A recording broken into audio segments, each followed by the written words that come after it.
रवि की किरणें दिव्य बनी जग को करे प्रकाश। पौष मास के रविवार हर ले सब संताप। सूर्य आराधना से सजे जीवन का हर पथ। धर्म कर्म और सत्य के बन जाए सब रथ। ओम आदित्याय नमः। ओम गृहिणी सूर्य देवाय नमः। दोस्तों, आपके अपने चैनल विस्तार से समझो में आप सभी का बहुत बहुत स्वागत है। भगवान की कृपा आप पर और आपके पूरे परिवार पर सदा सर्वदा बनी रहे। दोस्तों, आज की वीडियो में मैं आपसे रविवार व्रत से संबंधित संपूर्ण जानकारी शेयर करने वाली हूँ।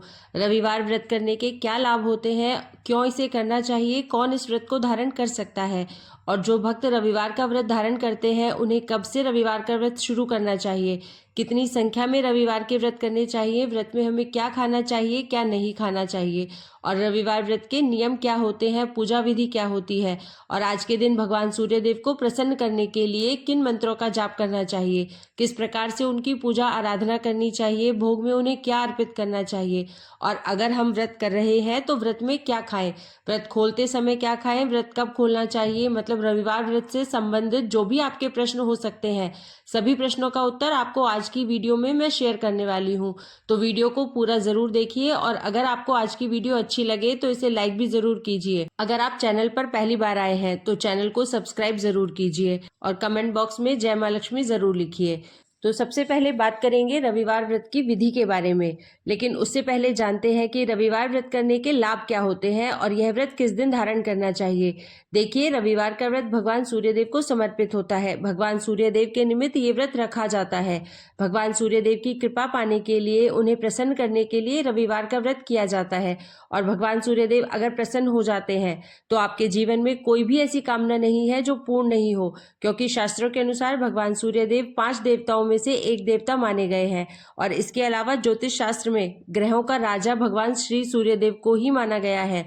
आपकी जन्म कुंडली में जो 9 ग्रह होते हैं उनमें सबसे ज्यादा बलवान सूर्यदेव होते हैं। अगर सूर्य आपकी जन्म कुंडली में किसी भी प्रकार से बली अवस्था में है, मतलब बलवान अवस्था में है, तो आपका जीवन राजा के समतुल्य हो जाता है।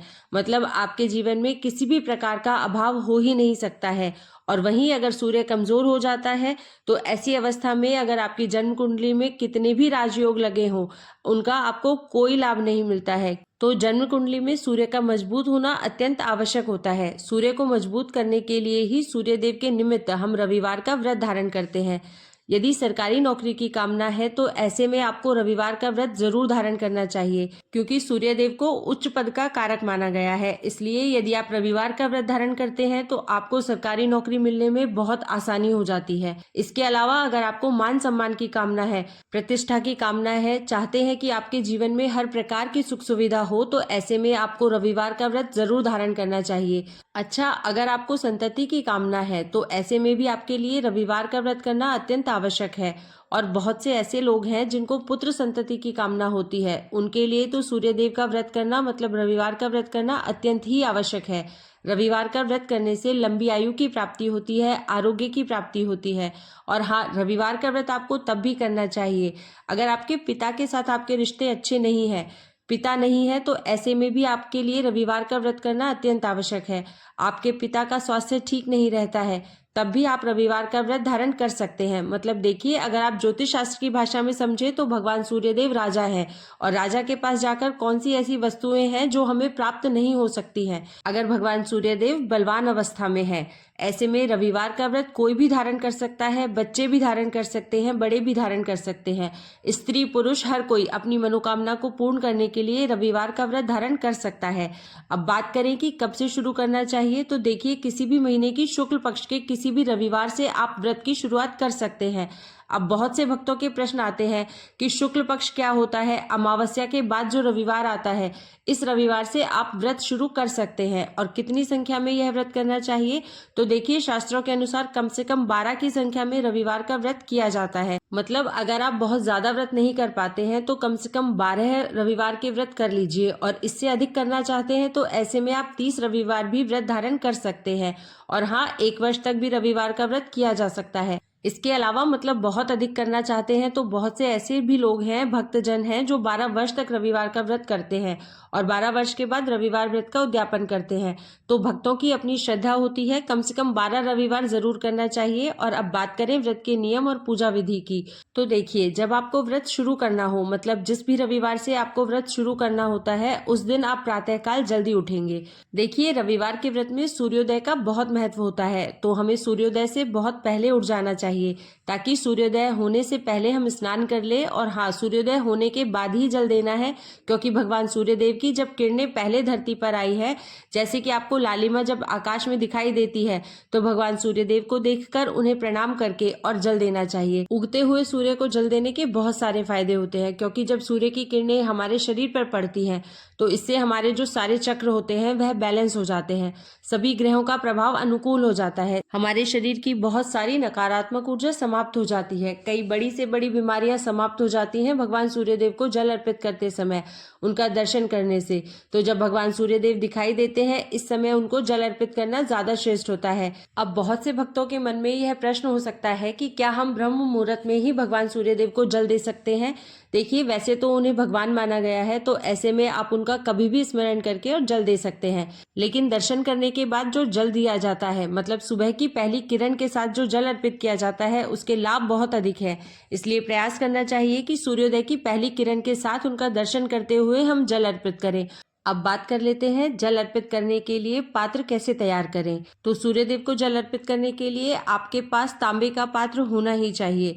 उस पात्र में आप शुद्ध जल भर दीजिए। इस जल में आप थोड़ी सी रोली डाल सकते हैं, थोड़ी सी हल्दी डाल सकते हैं, चाहे तो थोड़े से चावल भी डाल सकते हैं, थोड़ा सा गुड़ भी डाल सकते हैं, और अगर आपके पास दूर्वा उपलब्ध हो तो दूर्वा भी इस जल में डाली जा सकती है।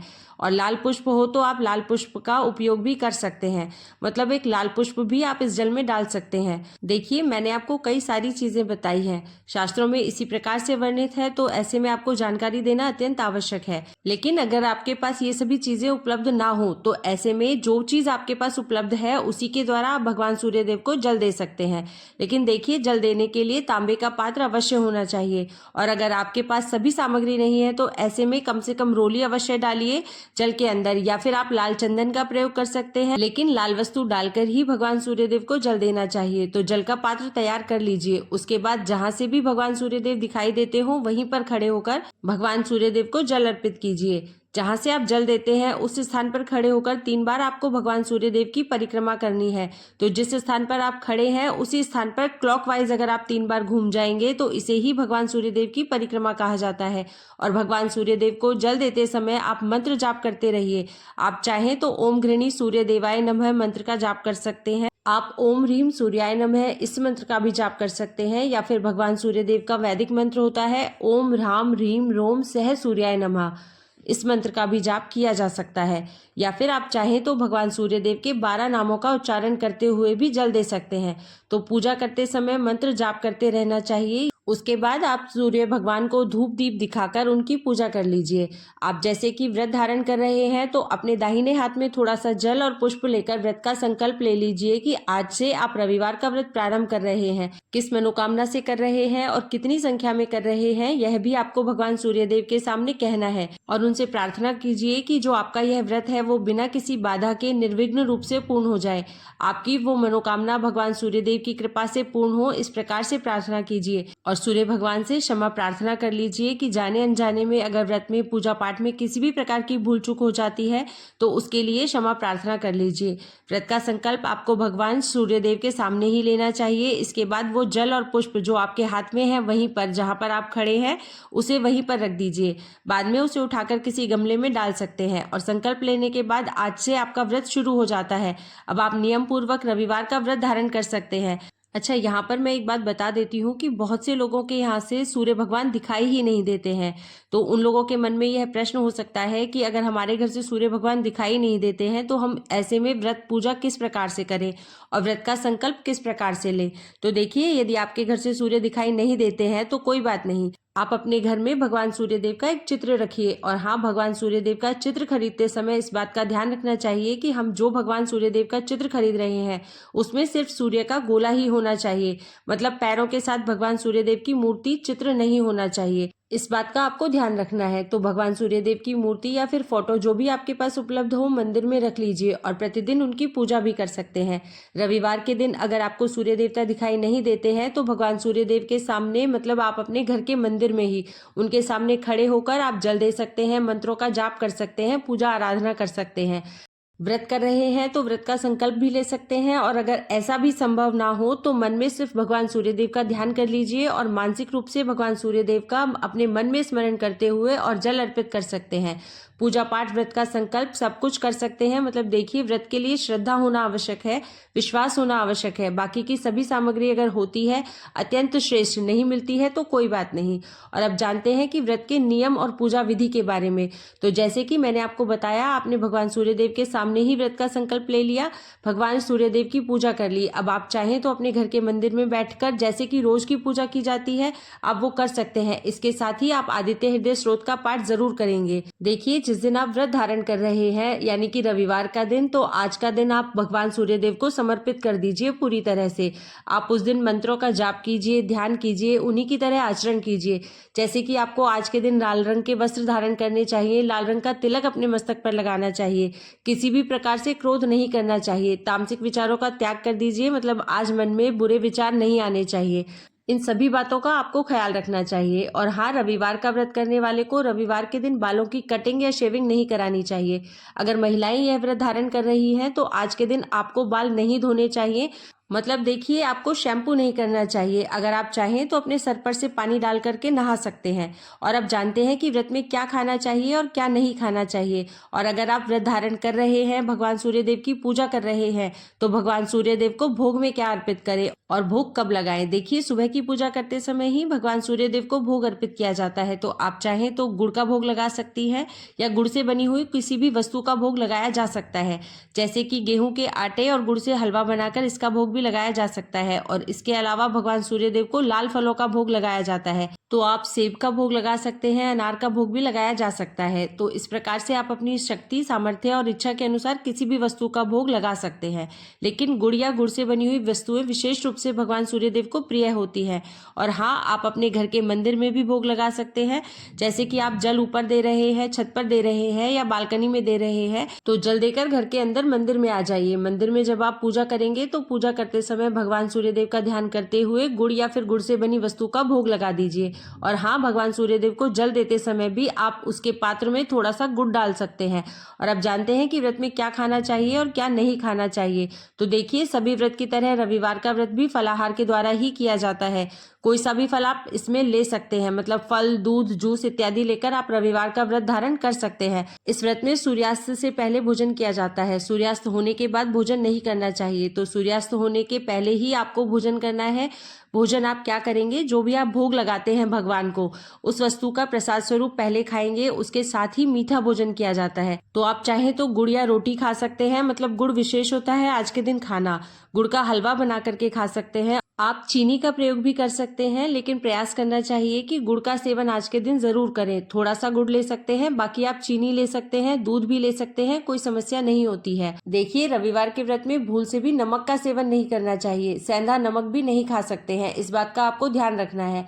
और हाँ, रविवार के व्रत में एक ही बार भोजन किया जाता है। मतलब आप फलाहार आप दिन में कर सकते हैं, लेकिन अन्न का भोजन सिर्फ शाम के समय सूर्यास्त होने से पहले ही किया जाता है। मतलब संध्या दीपक से पहले आपको भोजन कर लेना है। सूर्यास्त होने का समय मौसम के अनुसार आप देख लें। जिस भी समय सूर्यास्त होता है आप उससे पहले ही व्रत को खोल लें। देखिए, रविवार के व्रत में एक तो आपको नमक नहीं खाना है, दूसरा आपको गुड़ का सेवन अवश्य रूप से करना चाहिए, तीसरा आपको दिन में बिल्कुल भी नहीं सोना है। दिन में सोने से व्रत खंडित माना जाता है और ब्रह्मचर्य का पूर्ण रूप से पालन करना चाहिए। तो यह सभी नियम जो आपको बताए हैं ये बहुत आवश्यक है, ताकि आपको व्रत का संपूर्ण फल प्राप्त हो और जिस भी मनोकामना से आप व्रत कर रहे हैं वह यथाशीघ्र आपकी पूरी हो। अब बात कर लेते हैं उद्यापन के बारे में। तो कितने व्रत करने के बाद उद्यापन करना चाहिए। तो जैसा मैंने मैंने आपको बताया, आप 12 व्रत कर सकते हैं, 30 व्रत कर सकते हैं, या फिर चाहे तो 1 साल तक या 12 साल तक व्रत कर सकते हैं।